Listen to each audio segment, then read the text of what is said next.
des centaines de milliers de personnes. Ok? Tous ceux qui contrôlent ces laboratoires-là n'ont même pas un demi-prix Nobel. Donc il est plus qualifié, il est plus crédible pour parler de la guérison. Et c'est ce que je fais ici, parce que je suis ces traces. Et j'ai appliqué ces méthodes-là, la médecine orthomoléculaire, pour sauver plein de vies. J'en sauve encore aujourd'hui. Okay? Donc, si on ne veut pas, c'est parce qu'en réalité, je vous ai parlé de l'industrie de la peur. Okay? Parce qu'il y aura toujours des virus. Si vous vous référez par exemple à ceux, vous voyez, ça c'est un livre qui a été publié il y a une vingtaine d'années par Alexandre Adler. Il parle du nouveau rapport de la CIA. Comment sera le monde de demain? Il a fait une annonce il y a 20 ans qu'il y aurait un déclenchement d'une pandémie, possible d'une pandémie mondiale, mortelle, qui a toutes les caractéristiques du virus. Il a parlé de ça avant 2027. Voilà un livre, c'est pas moi qui l'ai publié. C'est pas moi qui l'ai publié. Il a dit avant 2027, il y aura une pandémie mondiale qui a toutes les caractéristiques de ce virus. Ça veut dire que quoi? Ça veut dire que c'est pas quelque chose qui est arrivé comme ça, là, de nulle part. Ce qui veut dire que c'était une sorte de prophétie ou bien, comme certains l'ont il parle du rapport de la CIA. Je sais pas si... CIA, je dois avouer, c'est bien CIA. Central Intelligence Agency. Voilà, c'est pas genre de renseignement. C'est pas aux États-Unis, exactement. Ils font des rapports régulièrement pour dire aux gens l'état du monde. Maintenant, je vous dis, il y a des choses qu'on peut voir et il y a des choses qu'on ne peut pas voir. Ok? Sauf si on a un œil averti. Donc, il y a des choses qu'on dit, il y a des choses qu'on ne peut pas dire. Donc, si la CIA a prédit qu'avant 2025, il y aura une pandémie qui a des caractéristiques du coronavirus, ça veut dire il y avait quelque chose déjà qui existait avant que cette prédiction ne soit faite. Mais est-ce que les médicaments existants peuvent venir à bout? Oui, effectivement, c'est de ça que je vous dis. Les médicaments existants ont été utilisés. La Chine a beaucoup de plantes qui ont des vertus antivirales, comme des champignons qui sont là-bas, qui peuvent neutraliser n'importe quel virus. J'ai étudié la médecine chinoise également. Donc je connais ce qu'ils ont. Ils ont utilisé leur médecine naturelle pour éradiquer le virus. Parce que jusqu'à présent, s'il y avait un vaccin d'un laboratoire international, occidental, on nous aurait dit, jusqu'à présent, on dit qu'il n'y a pas de vaccin. C'est pas ce qu'on dit? C'est pas moi qui le dis. Mais s'il n'y a pas de vaccin, et comment la Chine a pu s'en sortir? Un pays qui a plus de 2 milliards de personnes, qui peut contrôler un virus comme ça aussi, en moins de 3 mois, de 4 mois, hein, alors qu'il n'y a pas encore de vaccin. On doit se poser des questions. Moi, je vous amène à poser des questions et vous dire qu'en réalité, c'est l'industrie de la peur. Quand on a peur, on ne réfléchit pas, on devient bête. Quand on devient bête, on se réfère aux autres parce qu'on pense que le miracle va venir d'ailleurs. Hein, c'est la posture de la plupart des pays africains, c'est qu'ils attendent que les miracles viennent d'ailleurs, alors qu'ils ont des miracles sur place. Mais vous semblez être très admiratif de la médecine traditionnelle chinoise, mais vous savez très bien que dans les pays africains, y compris le Cameroun, c'est une médecine qui est très peu cotée, même si on y a recours. Oui, non, c'est que chaque médecine a ses limites par rapport, parce que vous savez, chaque cas est unique. Hein. Moi, j'ai utilisé beaucoup de produits chimiques. Hein. Ce n'est pas tous les produits que j'utilise. J'ai beaucoup de produits, des plantes camerounaises que j'utilise également. Ok? Donc, chaque fois qu'une plante a des vertus, qu'on a fait des tests in vivo, in vitro, c'est-à-dire dans les laboratoires, on a fait ça sur les animaux, sur les hommes, et on a constaté que cette plante-là a des vertus et que cette plante peut soigner, on doit l'utiliser. Et si cette médecine allopathique dont vous parlez utilisait ces plantes-là, je pense que le coronavirus n'aurait pas eu l'ampleur qu'elle est en train d'avoir aujourd'hui. Parce qu'on a toute une psychose qui est créée. Si quelqu'un arrive dans votre aéroport, vous supposez que vous voulez, parce que vous voulez vous protéger. Hein? Vous avez 3 jours pour vous protéger.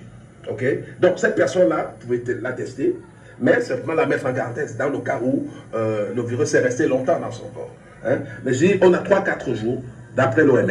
Et puis, il y a un deuxième fait. L'OMS a dit que ce virus-là n'a que 3,4% de taux de mortalité. Et c'est un taux qui va diminuer. Hein? Plus on va découvrir les cas, plus le taux va diminuer. Donc, 3,4%, c'est comme une grippe normale. Si on prend les précautions qu'il faut. Si on prend les précautions, c'est parce que quand le virus passe de la gorge au poumon, c'est là que ça devient plus difficile parce que vous ne pouvez plus respirer et ça peut être fatal. Mais si on prend des précautions pour arrêter le virus pendant la période d'incubation, il n'y a pas de raison que les gens aient peur. C'est-à-dire que je peux être en contact avec vous et aller prendre les dispositions qu'il faut. Et on va en parler tout à l'heure dans les 10 commandements que j'ai formulés pour permettre aux gens de neutraliser ce virus-là. Mais il y a urgence, puisque la pandémie est là. Parfois, il ne faut pas beaucoup attendre pour faire des recherches sur des plantes pour pouvoir éradiquer le virus. Oui, c'est pour ça que j'ai mis au point ce produit-ci qui s'appelle Stop Corona. Ça, c'est mon produit. OK? Je l'ai lancé il y a à peu près 3 semaines parce que je savais. J'ai fait un produit il y a 4-5 ans sur Ebola que j'ai présenté à l'OMS. Hein, aux experts de l'OMS. Okay? Ce produit-ci est fait à base des plantes qui sont étudiées, qui sont efficaces, qui ont des vertus, d'abord sur le plan immunologique, c'est-à-dire que renforce le système immunitaire, et qui ont également les vertus symptomatiques, c'est-à-dire que élimine les symptômes du corps pendant qu'on... Maintenant, si on présente ce produit à l'OMS, comme je l'ai fait avec Stop Ebola, l'OMS va vous dire, bon, il faut attendre. Parce qu'on va attendre l'avis des grands laboratoires. Et comme les grands laboratoires, vous devez comprendre, hein, le monde n'a pas été structuré au hasard. Après la Deuxième Guerre mondiale, parce que les gens vont se poser la question, mais pourquoi je parle de laboratoire, hein? La médecine allopathe, qui est utilisée dans les hôpitaux, s'est imposée dans le monde après la Deuxième Guerre mondiale. Il faut comprendre cela. Okay? C'est-à-dire que les mêmes compagnies qui fabriquaient les bombes pendant la guerre pour l'Allemagne, les États-Unis, qui étaient impliqués dans la Deuxième Guerre mondiale. Juste à la fin de la guerre, ils avaient accumulé des produits chimiques. Hein, décident donc de se reconvertir en pharmacie. C'est comme ça la plupart de ces compagnies, ces grands laboratoires, c'était les laboratoires qui fabriquaient les bombes pendant la guerre. Okay? Maintenant, c'est les grandes firmes pharmaceutiques qui ont de grands laboratoires et qui doivent nous dicter ce qu'on doit faire quand il y a une situation de crise. Parce qu'on suppose qu'ils sont plus futés que les autres, sont plus intelligents que les autres. C'est pas vrai. Hein? C'est pas vrai. Parce que aujourd'hui, le corps humain est capable d'éradiquer tout type de pathogènes, quel que soit. Mais vous savez, pour revenir tout à l'heure sur un aspect qui a failli échapper, la médecine locale a beaucoup de mots. On parle notamment du dosage, c'est pas toujours évident. Et depuis, beaucoup de charlatans se sont incrustés dans la pratique de cette médecine. Vous avez parfaitement raison. Vous avez parfaitement raison. Ça, c'est une des limites également de la médecine naturelle. Parce que quand vous n'avez pas été formé, vous ne savez pas quel dosage utiliser. Je vous dis, j'ai étudié les plantes. Les plantes que vous voyez ici, là, vous les voyez là tous les jours au marché et tout. Je les ai étudiées et il y a eu beaucoup d'études qui ont été faites aux États-Unis. Hein. Des centaines de milliards ont été dépensés pour étudier nos plantes tropicales. On connaît leurs vertus aujourd'hui et on sait ce que ces plantes peuvent faire. Maintenant, il revient à chaque pays de faire un répertoire de ces plantes-là et savoir comment les valoriser. Et la deuxième, nécessité, c'est de former les naturopathes. Il y a des gens qui ont pu hériter des vertus thérapeutiques de leur père. Ils n'ont jamais été formés. La médecine orthomoléculaire, c'est un peu la science dans la médecine naturelle. C'est-à-dire qu'on a mené la science, la démarche scientifique. On l'a appliquée à la médecine naturelle. C'est pour ça qu'elle est efficace. Vous comprenez un peu? Mais si vous avez un guérisseur au quartier qui a utilisé une ou deux plantes pour soigner une ou deux personnes, eh bien, s'il y a des cas plus compliqués, il ne pourra pas maîtriser le dosage. Il peut même créer des complications. Maintenant, vous n'allez pas prendre ces brebis galeuses là pour essayer de ternir toute une médecine qui fait ces miracles à travers le monde. Parce qu'il en est de même pour la médecine allopathe. Quand vous allez dans les hôpitaux, il y a des centaines d'erreurs médicales. Vous arrivez à l'hôpital, on a mal opéré quelqu'un, on lui a prescrit un mauvais médicament qui a une interaction, la personne meurt, on ne va pas dans les journaux pour dire à la radio pour dénoncer tel hôpital parce que quelqu'un est mort là-bas par accident. Parce qu'il y a toujours, il n'y a pas de zéro risque dans n'importe quelle médecine.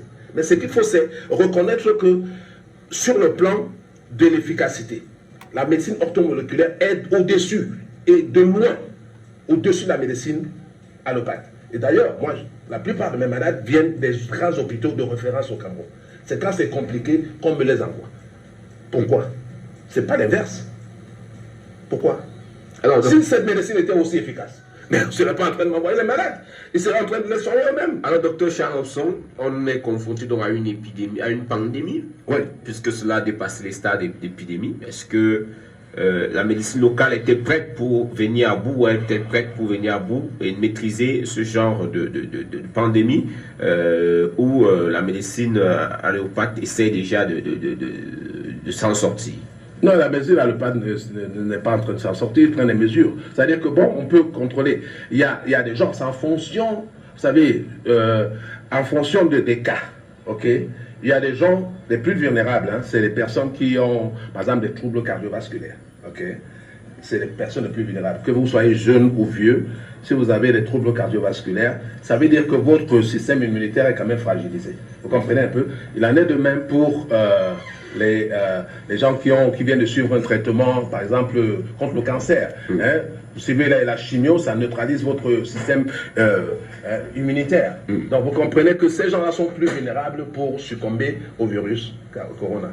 Hein? Maintenant, les autres personnes, si elles restent calmes et si on prend les mesures qu'il faut, on peut les sauver quand ce n'est pas encore grave. Ça n'est pas encore arrivé au point de non-retour où les poumons sont déjà suffisamment attaqués et que les personnes n'arrivent pas à respirer. Parce que la respiration, c'est ça qui nous donne la vie. Quand on perd la respiration, on perd la vie. Donc c'est ce qu'il faut comprendre. C'est-à-dire qu'on peut toujours sauver les vies, hein, même dans les cas graves, mais en fonction des cas. Hein. Les personnes qui sont malades sont les plus vulnérables. Donc si on y ajoute la psychose, hein, des médias, hein, de tout ce qui a été créé dans les médias aujourd'hui, à la une, on parle on va 30 millions de personnes. J'ai vu un jeune homme hier qui me dit, oh, j'ai suivi à la radio, on a dit que ce virus-là va éliminer 80% de l'humanité. Alors, quand vous donnez un message comme ça à un enfant, est-ce que son système immunitaire va tenir? Il ne va pas tenir. C'est la peur. Vous savez, quand vous avez peur, ok, votre système ne marche plus. Pourquoi? Parce que nous avons trois cerveaux. Il y a trois cerveaux. Notre cerveau est divisé en trois. Il y a le cerveau limbique, le cerveau primitif qui est en bas, et le cerveau limbique au milieu, et le troisième cerveau, c'est le cortex cérébral, ou le cerveau cortical. Donc, quand vous ne réfléchissez plus, vous devenez comme un animal qui est dans la brousse. Vous utilisez votre cerveau primitif. Et en ce moment-là, vous ne vous souciez que de la survie, de la riposte, hein, de la fuite. Et quand vous vous souciez de la fuite, même un petit virus, c'est-à-dire qu'une petite grippe peut vous éliminer, parce que votre système immunitaire est dysfonctionnel. Vous comprenez un peu? Donc, il faut que vous puissiez passer du cerveau primitif au cerveau limbique, qui gère les émotions. Ensuite, maintenant, vous allez au cerveau cortical qui permet de réfléchir, de faire la barre de choses pour que vous puissiez vous en sortir. Mais si on répand la psychose à travers le monde, la majorité de l'humanité sera en train d'avoir un système immunitaire dysfonctionnel. Et ça ne peut que permettre au virus de se répandre partout et de tuer le maximum de personnes possible avant qu'on ne trouve un vaccin. D'ailleurs, je pense qu'il est déjà trouvé. Ce vaccin-là est déjà trouvé quelque part. Mais il faut d'abord montrer aux gens que, bon... Faire des tests aussi, pour pouvoir confirmer. Oui, il faut des tests. Il faut faire des tests. Bon, si vous avez... disons, on doit faire des tests, évidemment, mais je vous dis, on peut même en anglais c'est preamp, c'est-à-dire qu'on peut prendre des dispositions, des mesures prophylactiques pour éviter le virus à travers le mode de vie qu'on adopte. Vous comprenez? Alors justement, vous avez conçu des propositions pour éviter, tout à fait, pour maîtriser ce virus. Tout à fait. Et ces propositions sont basées sur des recherches établies dans lesquelles... Bon,